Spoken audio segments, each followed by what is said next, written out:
My fiancée cheated with 3 strangers at her bachelorette party, so I destroyed her life beyond repair, and now I'm running for mine.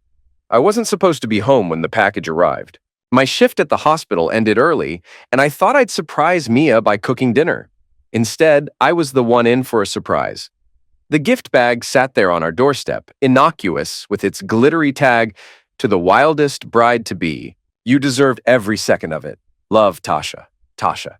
Mia's best friend since college. I always thought she was toxic, loud, dramatic, thriving on chaos, but I tolerated her for Mia's sake. They were the fun duo, as Mia called them. Something about that note felt off. I brought the bag inside and stared at it on our kitchen counter for a good 5 minutes, debating whether to open it. Curiosity won. Inside were typical bachelorette party trinkets: a plastic tiara, a bride's last ride sash, glittery confetti that immediately spilled everywhere. But at the bottom lay a pair of men's boxers. Used. My stomach turned. Then I saw the flash drive. I don't know what possessed me to check it. Some primal instinct, maybe. I plugged it into my laptop and opened the only file on it. The video started innocently enough.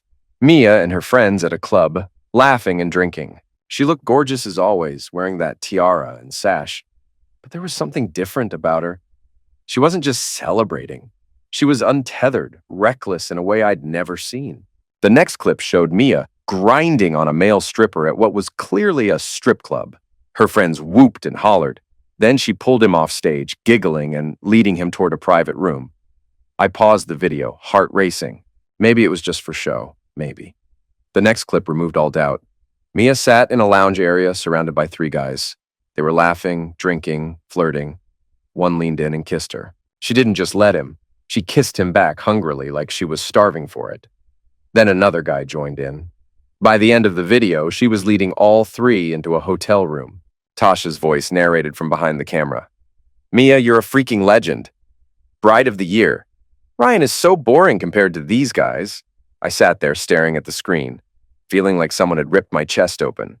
This wasn't the woman I'd spent 6 years of my life with. This wasn't the Mia who had cried when I proposed. This wasn't the Mia who talked about starting a family with me. When she came home that evening, she acted like nothing had happened. Kissed me on the cheek, asked about my day, prattled on about how Tasha had the best ideas for wedding decorations. "You have fun at your bachelorette?" I asked, keeping my voice casual. "Oh my God, it was so crazy," she laughed. But just the usual. Dancing, drinks, silly games. The lie slid from her lips so easily. Had there been other lies?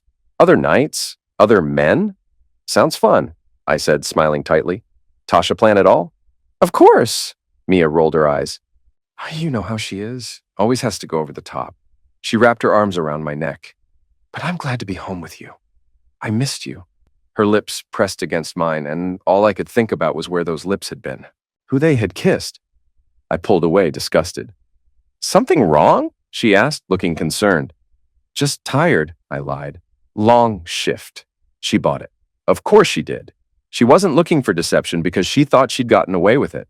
That night, I lay awake beside her, replaying the video in my mind. Every laugh, every kiss, every touch felt like a dagger.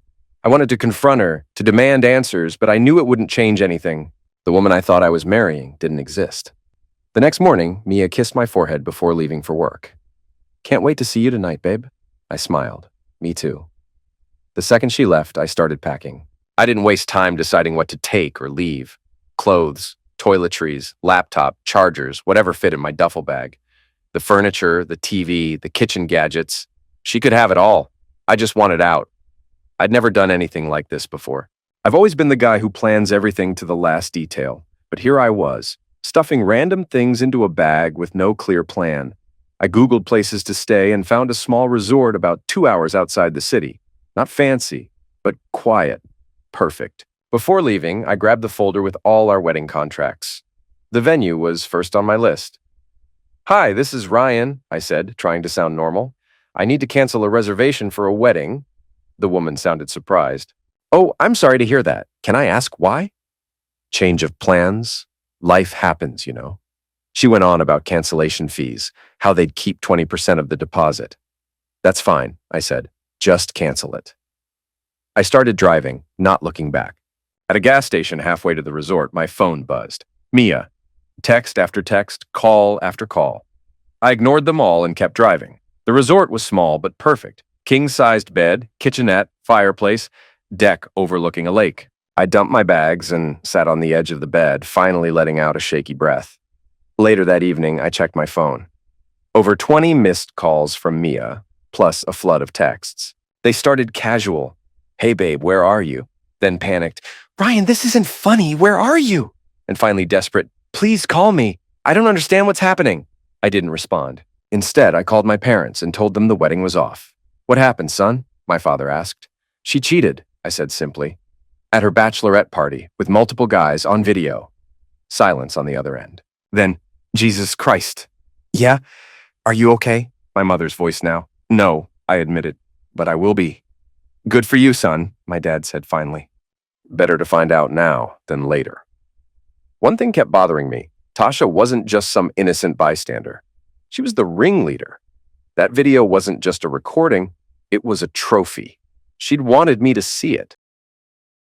Why else leave it at our door? I decided to confront her. Using a burner number app, I texted, "Hey, it's Ryan. We need to talk about Mia. Meet me at the coffee shop on 7th tomorrow at noon." She responded within minutes. "Are you okay? Is Mia okay? What's this about?" I didn't reply. The next day, I drove back to the city and waited near the coffee shop. Tasha walked in right on time, wearing her usual over-the-top outfit. Bright pink blazer, impossible heels, sunglasses indoors. Classic Tasha, always drawing attention to herself. I waited until she sat down before approaching. Her eyes widened when she saw me. "Ryan, Jesus, you scared the heck out of me with that text. Mia's been going crazy looking for you." I sat down across from her. "Cut the crap, Tasha. I know about the bachelorette party." Her smile froze. What do you mean?" "I mean the flash drive, the videos, the package you left on the doorstep." "I know everything," she laughed nervously. "Oh, come on, Ryan. It's just bachelorette party stuff. You're not seriously upset about that, are you?" "Upset? That's an understatement." I leaned forward, keeping my voice low. What kind of best friend encourages someone to cheat and then sends them a highlight reel? "It wasn't like that," she said quickly. "It was just a fun night. No harm, no foul." I pulled out my phone and showed her the screenshots I'd saved of her messages to Mia. "Bride of the year. You owned that stage, girl. Don't feel guilty. It's your last chance to be free." Her eyes widened. "Ryan, you're taking this way too seriously. It's just tradition. You know, every bride deserves one wild night." "Tradition? Is that what you call it? Because to me, it looks like you were egging her on the whole time." Tasha sighed. "Look, I didn't force her to do anything, okay? She's a grown woman. She made her own choices. And you were right there cheering her on," I shot back. "You were supposed to have her back, Tasha. Instead, you helped her throw away everything we built together." She rolled her eyes. "Oh, please, it's not like she doesn't love you. It was just a one-night thing. You guys can move past this." That set me off. "Move past this? You think I can just forget about her sleeping with 3 guys because you call it a one-night thing? You're unbelievable." She looked around nervously. "Okay, fine. I'm sorry if it got out of hand, but honestly, Ryan, this is between you and Mia. Don't drag me into it."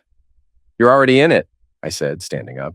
"And believe me, Tasha, everyone is going to know exactly what kind of friend you are."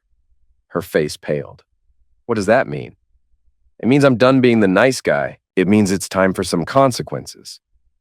"Ryan, wait." I was already walking away. As I drove back to the resort, Tasha's words echoed in my head. She's a grown woman. She made her own choices. As much as I wanted to blame Tasha, she was right about one thing. Mia had made her own decisions. Back at the cabin, rage built inside me. 6 years. 6 freaking years I'd given to Mia, planning our future, compromising on things like her obsession with Tasha. And for what? For her to throw it all away in one night of partying? No, she wasn't getting away with it. None of them were. I opened my laptop and created a new Reddit account. Anonymous, untraceable. I uploaded the video, the whole thing, unedited, to a throwaway file hosting site. Then I crafted my post. My 30M fiancé, 30F, cheated on me with multiple men at her bachelorette party. Her friends recorded it and sent me the video as a gift. Watch what happened and help me decide what to do next. I included the link, hit submit, and watched as the comments poured in. Hundreds, then thousands of strangers witnessing Mia's betrayal. Some called me an asshole for posting it. Most called her worse. Dude, run. She's garbage. That's not a red flag. That's a nuclear explosion. Those friends of hers are toxic as heck. The post went viral within hours. Someone recognized Mia from her workplace social media. Someone else identified Tasha. The internet did what it does best. It hunted, connected dots, and spread the story like wildfire. I should have felt vindicated. Instead, I felt hollow. But I wasn't done yet. I opened Twitter, Facebook, Instagram, created new accounts on each, posted screenshots, clips from the video, tagged Mia's workplace, tagged her parents' country club. This is who you have representing your company, I wrote. This is the daughter of your esteemed members. It was cruel. It was vicious. But in my mind, it was justice. My phone buzzed, Mia calling again. This time I answered, Ryan, thank God. Did you enjoy it? I cut her off, my voice cold, silence. Then, what? The party, the men. Did you enjoy it? Ryan, don't lie to me, Mia. I saw the video, all of it. Her breath caught. What video? What are you talking about? The one Tasha recorded. The one where you cheated with 3 strangers while your friends cheered you on. Oh my God, she whispered. Ryan, please, it's not what it looked like. I laughed bitterly. Not what it looked like? It looked like you were having the time of your life, like you couldn't wait to get away from boring, predictable Ryan and have some real fun. That's not true, she cried. I was drunk. I wasn't thinking straight. Tasha kept pushing me to stop, I snapped. Tasha didn't make you do anything. You made your choices. Ryan, please. She was sobbing now. I love you. It was a mistake, a stupid, horrible mistake. We can work through this. We can get counseling, or there's no we anymore, Mia. It's over. No, please don't say that. Just come home. We can talk. I'm never coming home, I said flatly. And by the way, you should probably check Reddit, Twitter too. Oh, and your work email. What? What are you saying? What did you do? What you did to me, I said. Only worse. Goodbye, Mia. I hung up as she was still screaming my name. The phone immediately rang again, and again, and again. I turned it off. My next move, Mia's parents. They'd always been judgmental, conservative people who thought I wasn't good enough for their precious daughter. Janet and Henry only started warming up to me after I proposed. Now it was time they knew the truth about their perfect little girl. Janet texted my burner phone. Ryan, what's going on? Mia is a wreck. Please call me. We're worried. I drove to their house without warning Mia. Their upscale neighborhood looked as pristine as ever. Perfectly manicured lawns and luxury cars parked in driveways. The Collins family image was about to take a serious hit. When Janet opened the door, her face showed relief. Oh, Ryan, thank God you're here. What's going on? Mia is so worried about you. I stepped inside, not bothering to take off my shoes. Is Henry here? Janet looked confused. Yes, he's in his study. Ryan, what? Get him, I said. You both need to hear this. Moments later, Henry joined us in the living room, his brow furrowed. Ryan? He nodded. Glad you're here. Maybe you can tell us what's going on. I came to tell you the truth, I said, keeping my voice steady. You're going to want to sit down for this. I pulled out my phone and showed them the video. Janet gasped, her hand covering her mouth. Oh my God, she whispered. This can't be real. Tell me this isn't real. Henry's face turned red with anger as he watched. What is this? This is what she did, I said firmly. She didn't just betray me. She made a spectacle of it, and her friends encouraged her the whole way. Janet buried her face in her hands. I can't believe this. I can't believe she would do this. Henry paced the room, fists clenched. That damn girl. We raised her better than this. What the heck was she thinking? She wasn't thinking, I said. And now she's trying to get me to forgive her, but I'm done. I thought you should know the truth because I'm not going to clean up her mess. Janet looked up at me. Ryan, please, can't you just talk to her? Maybe it was a mistake. Maybe she wasn't pressured. I cut her off. She made her choices, and I'm not going to spend the rest of my life wondering if she'll make them again? Henry pointed at Janet. This is what happens when she listens to that damn Tasha instead of us. I told you Tasha was trouble. Janet nodded, wiping her tears. We should have said something. We should have stopped her from moving in with you. Maybe this wouldn't have happened. I almost laughed. You think me moving in with her was the problem? You've been so obsessed with what's proper that you never saw the real issue. Mia is reckless. She's been reckless for a long time, and now she's paying for it. What do you mean, paying for it? Janet asked, her voice suddenly sharp. I stood up. Check Reddit. Search cheating fiancé bachelorette party. It's trending. Henry's eyes widened. You didn't. I did, I said coldly. Everyone knows now. Her friends, her co-workers, your club members. Everyone. You son of a witch, Henry growled, stepping toward me. You had no right. I had every right, I shot back. She humiliated me. Now it's her turn. As I left, Janet grabbed my arm. Ryan, please don't do this. Think of the embarrassment for our family. I pulled away. That's not my concern anymore, Janet. You'll have to deal with that yourselves.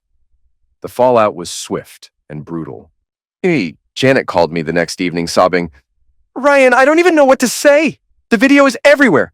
Our friends are calling, the club president, Henry's business associates. How could you do this to us?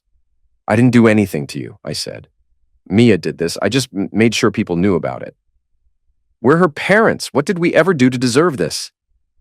You raised her, I said simply and hung up. Rachel, one of Mia's closest friends who was there that night, called me after seeing the Reddit post. Ryan, what the heck? Where did you get that video? Do you know what you've done? You were there, I said coldly. You saw everything. I didn't know it would go this far. Mia is getting death threats online. People are calling her workplace. Someone doxed her address. Not my problem, I said. You should have thought about consequences when you were cheering her on. Ryan, please, her voice cracked. Take down the post. This is going too far. Too far? Was it too far when she had her tongue down that stranger's throat? Was it too far when she went to a hotel with 3 men? You had your chance to stop this, Rachel. You chose not to. She could lose her job over this. Her reputation is destroyed. Good, I said and hung up. Mia's texts became increasingly desperate. Ryan, people are sending me the video. How could you do this to me? My boss saw it. Everyone at work knows. I can't even show my face there. I'm getting threats. Someone doxed me. They know where I work, Ryan. I'm scared. They fired me today. Are you happy now? Is this what you wanted? I didn't respond to any of them. She'd made her bed. Within a week, Mia's life was in shambles. She lost her job after her company decided the viral scandal was bad for their image. Her parents, humiliated by the public exposure, kicked her out. Tasha and Rachel distanced themselves, not wanting to be associated with the scandal. Chloe, a mutual friend, texted me. Mia's a wreck. She's crashing on couches, has no money, no job. Everyone's abandoned her. Don't you think this has gone far enough? I didn't. The truth was, watching Mia's life unravel gave me a rush of power I'd never felt before. For once, I wasn't the one getting screwed over. For once, I was in control. I took it further. I emailed the video to every recruiter and HR department in the city. Before you consider hiring Mia Collins, you should see this, I wrote. I sent screenshots to her alumni groups, her volunteer organizations, her cousin's wedding party where she was supposed to be a bridesmaid. I was systematic, thorough, relentless. Ryan, my mother said during one of our calls, I understand you're hurt, but this isn't like you. Maybe this is exactly like me, I replied. Maybe I'm just done being the nice guy who gets walked all over. There's a difference between standing up for yourself and cruelty, she said softly. I didn't see it that way. In my mind, I was just balancing the scales. 3 weeks after posting the video, I received an email from a name I didn't recognize. Jake Mercer. You don't know me, but I know Mia. We dated before you. I heard what happened, what you did. You need to take down those posts, now, or there will be consequences. I deleted it without responding. Another white knight trying to save Mia. Pathetic. The next day, I was driving back to the resort after a supply run in town. The road was empty, winding through dense forest. My phone buzzed with a text from a number I didn't recognize.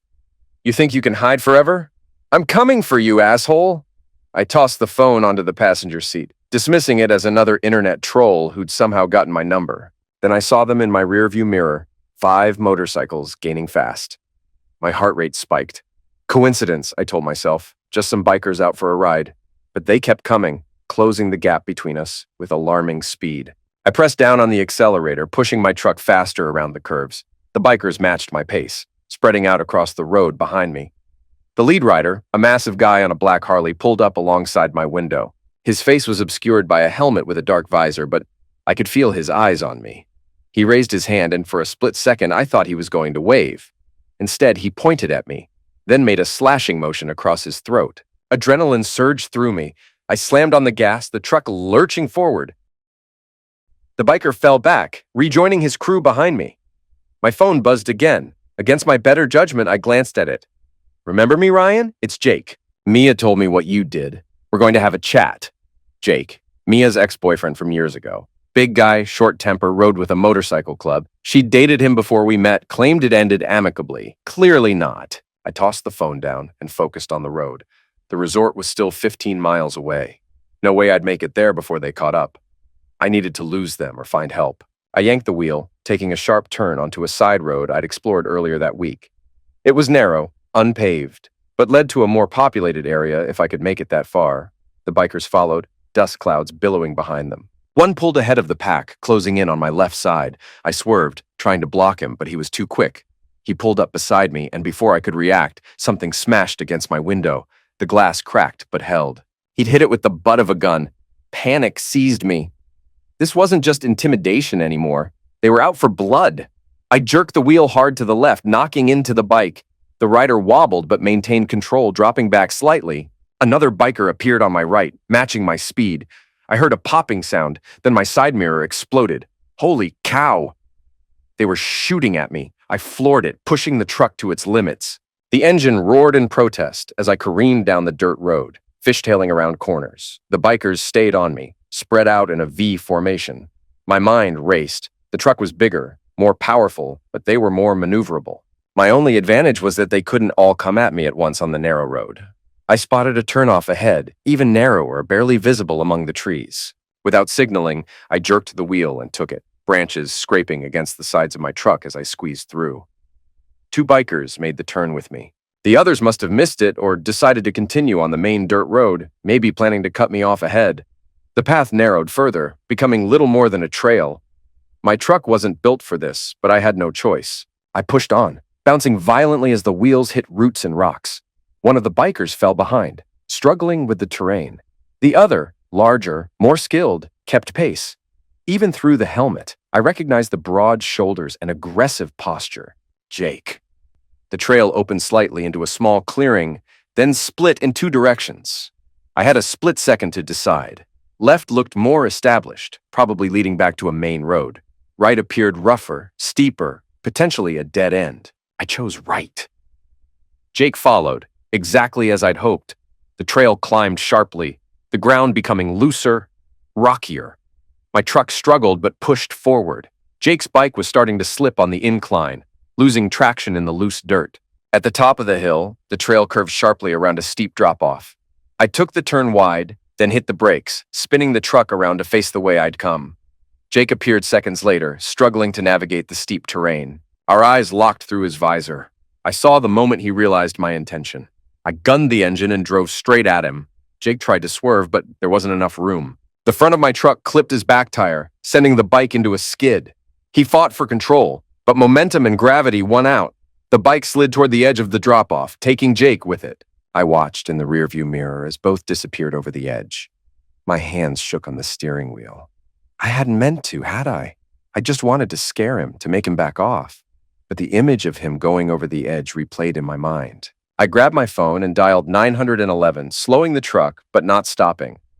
911, what's your emergency? There's been an accident, I said, my voice surprisingly steady. A motorcyclist went off the road on a trail off Route 16 about 5 miles in. I think he's hurt bad. Sir, can I get your name? I hung up and tossed the phone onto the seat.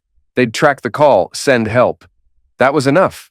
I couldn't risk stopping, not with the others still out there. I navigated back to the main dirt road, constantly checking my mirrors for the rest of Jake's crew. Nothing yet, but they had to be close. The adrenaline was wearing off, and I was starting to process what had just happened. I'd potentially ended a man. Self-defense, sure, but would anyone believe that? My phone buzzed again. Another text from Jake's number. You're dead, Ryan. We're all coming for you.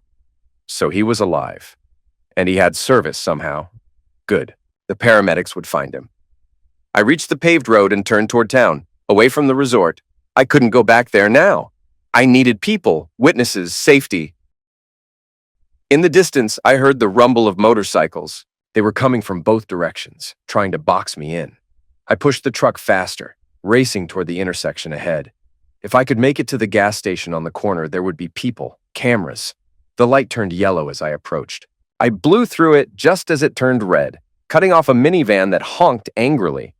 In my rearview mirror, I saw two of the bikers weaving through traffic, still in pursuit.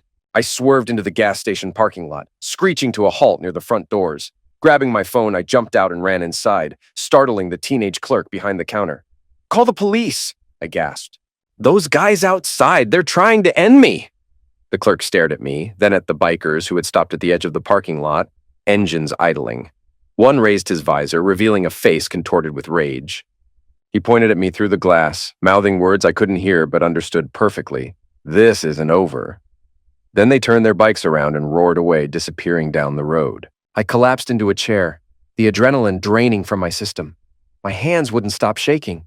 What had I done? What had I started? My phone buzzed with a new text. Not from Jake this time, from Mia. "I hope it was worth it, Ryan. You destroyed my life. Now Jake's going to destroy yours. And unlike you, he won't do it from behind a keyboard." I stared at the message, the reality of my situation sinking in. I'd thought posting that video would be the end of it. Mia humiliated, me vindicated, case closed. I never considered it might be just the beginning. The clerk was on the phone with the police now, describing the bikers. I looked out at the parking lot, half expecting to see them return with reinforcements. My revenge had felt so satisfying in the moment. Now all I felt was hollow and hunted. The sound of sirens approached in the distance. I didn't know if they were coming for Jake on the trail or responding to the clerk's call. Either way, I'd have to explain myself. Tell them about the video, the Reddit post, the threats, about running Jake off the road. I scrolled through my phone to the Reddit app, found my viral post. 30,000 upvotes, 6,000 comments. Mia's life destroyed with a single click. My finger hovered over the delete button. It was too late. The damage was done. The video had been downloaded, shared, reposted. Mia's reputation was ruined. And now mine was too. The sirens grew louder. Through the gas station windows, I could see police cars pulling into the parking lot, lights flashing. Officers stepped out, hands on their holsters as they approached. I stood up slowly, raising my hands. This was it. Time to face the consequences of my actions, just like Mia had faced hers. Revenge, it turns out, is a road that doesn't end where you think it will. But as I walked toward the door to meet the police, my phone buzzed one last time. A text from an unknown number. "We know where you are. We know where you'll be." This isn't over, Ryan, not by a long shot. The bikers might be gone for now, but I knew this was just the beginning. I'd destroyed Mia's life, and now they were coming to destroy mine. An eye for an eye. The oldest justice in the world. I stepped outside, hands still raised as the officers approached, guns drawn. Behind them, barely visible at the edge of the parking lot, I saw a motorcycle idling in the shadows. Watching. Waiting. This wasn't over. Not even close. Update. A few years have passed and the world moved on, even if I haven't. Jake never came back. Maybe he died on that trail. Or maybe he just decided I wasn't worth the blood. Either way, the bike stopped chasing me. Mia, on the other hand, didn't bounce back. Last I heard, she was couch surfing, out of work, and cut off from everyone who once called her a friend. I never replied to her final texts. I never looked back. As for me, I'm still here. I keep my head down, change my name, stay off social media. I work quietly, sleep lightly, and trust no one. The revenge felt right at the time, necessary, but it didn't fix me. It didn't heal anything. I don't regret exposing the truth. I just didn't realize how much it would cost. In the end, Mia lost everything, but so did I, just in a different way.